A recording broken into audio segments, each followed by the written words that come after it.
Natasha, massive congratulations, dominating performance after a difficult year, mostly out the ring, but finishing it with another world title.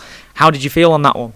Yes, that's obviously your own biggest critic, and I'll watch it back and I'll go over things that I need to work on and keep it a bit tighter. But yeah, I felt confident. I felt like the shot was landing, my power was still there. But yeah, it's just another stepping stone to get to where we need to be. What about yourself, Joe? What did you make of that whole experience? Brilliant performance, weren't it? Yeah, it was a good performance. It was a mature. It's somebody you can tell that's operated at world level for a good while.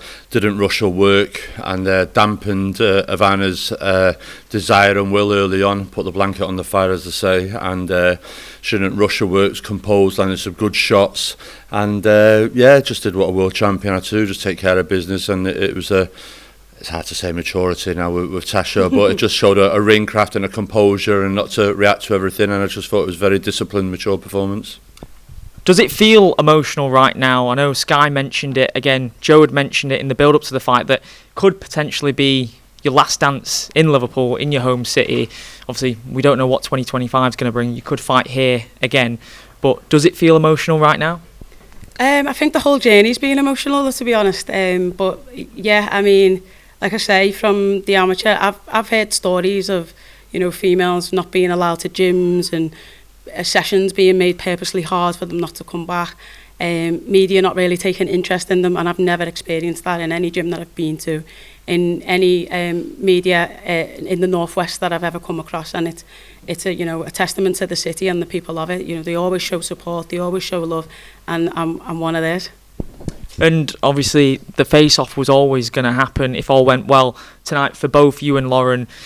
We don't really see you get into a verbal back and forth, but the fans loved it. Joe knows the fight game, like the back and forth sells. These rivalries need to get intense to capture the public's imagination. What did you make of that verbal face-to-face with Lauren? And if you saw her performance, what did you make of her performance tonight? I didn't see any of her performance, to be honest, but she says she's a serious contender and serious world champion. The best person she's fought was a very poor Jessica McCaskill. With no disrespect to Matthias, but it was kind of written on the cards that was going to happen. So yeah.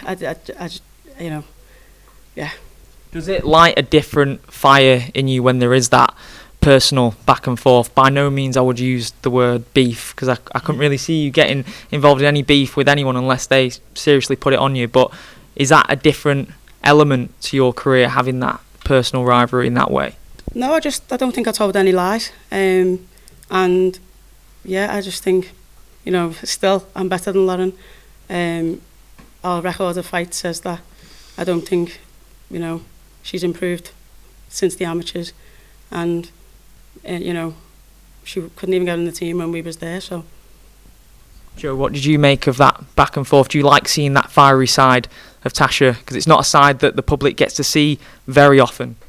Well, we haven't seen it much for Tasha because no one wants to go against Tasha with the tongue. She's quite sharp with it, and they put them in the place so everyone knows the place in and around Tasha. Even the lads in the gym don't dare take Natasha on, so God help Lauren Price. But I don't want to talk about Lauren Price. It's about Natasha Jonas fighting 5-1 win, five world titles, being a 2-weight Univade champion. It's her moment. All that talk will be down the line, and it is what it is. We didn't have a Christmas last year. We were training hard for Michaela Meyer, so now we've got away and enjoy Christmas.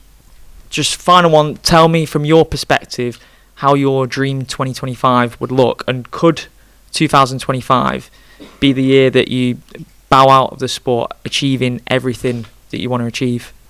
I said that about 2024, and we didn't get the fights that we wanted or needed, but hopefully 2025 will bring the fights that I want. That will finally make me satisfied with the boxing career, so I can move on and see what pastures new. What about your perspective, Joe? What would you like to see Tasha go on to further add to her legacy in 2025? I'd like Tasha to retire. Everyone knows that. I've been telling her all year to retire, but she's a stubborn little git. So that shows in the fight. So yeah, listen, whatever Tasha chooses to do, we'll be behind her 100%. Appreciate the time. Massive well done. Thank you. No problem. Cheers.